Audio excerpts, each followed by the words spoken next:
সূরা আল আম্বিয়া 50 থেকে 57 নম্বর আয়াতগুলোর সরাসরি কোনো একক ঐতিহাসিক ঘটনাভিত্তিক শানে নজুল বা অবতীর্ণ হওয়ার বিশেষ কারণ নেই, বরং এগুলো মক্কি জীবনের প্রেক্ষাপটে আরবের মুশরিকদের তাওহীদ বিরোধী মানসিকতা ভাঙতে এবং পূর্ববর্তী নবী হযরত ইব্রাহিম আলাইহিসসালামের সত্যের সংগ্রামের দৃষ্টান্ত তুলে ধরতে অবতীর্ণ হয়েছে। মক্কার কাফেররা রাসূল পাক সাল্লাল্লাহু আলাইহি সাল্লামের নবুয়ত এবং আল্লাহর বাণী হিসেবে কোরআনকে মেনে নিতে অস্বীকার করছিল। তারা একে অলীক স্বপ্ন বা জাদু বলে উপহাস করত।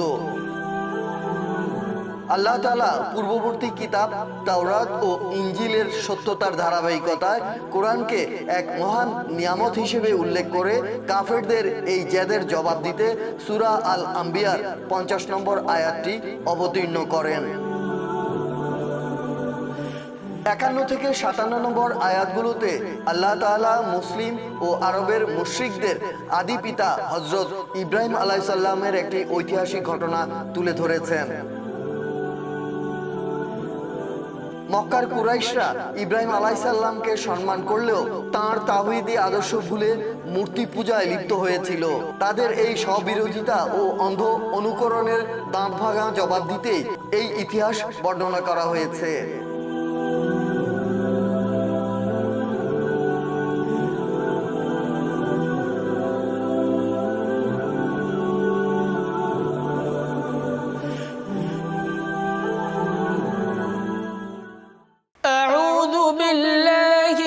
الشيطان الرجيم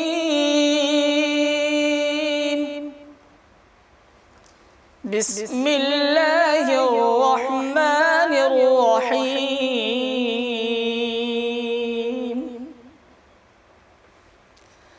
ولقد آتينا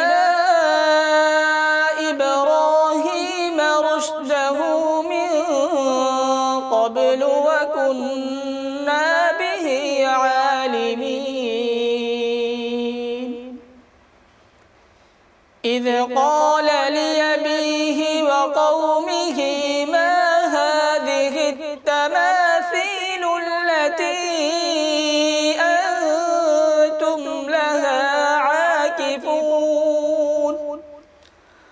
قالوا وجدنا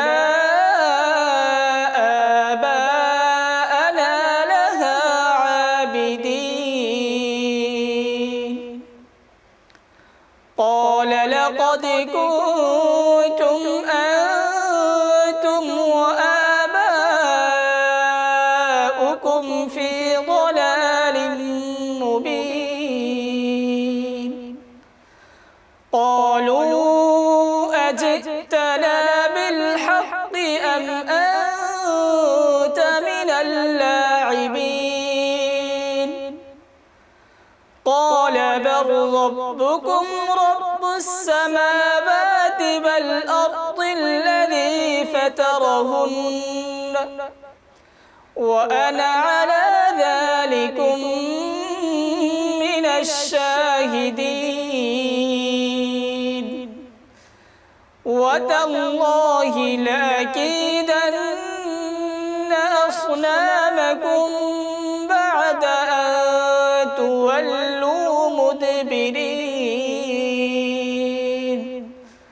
صدق الله العظيم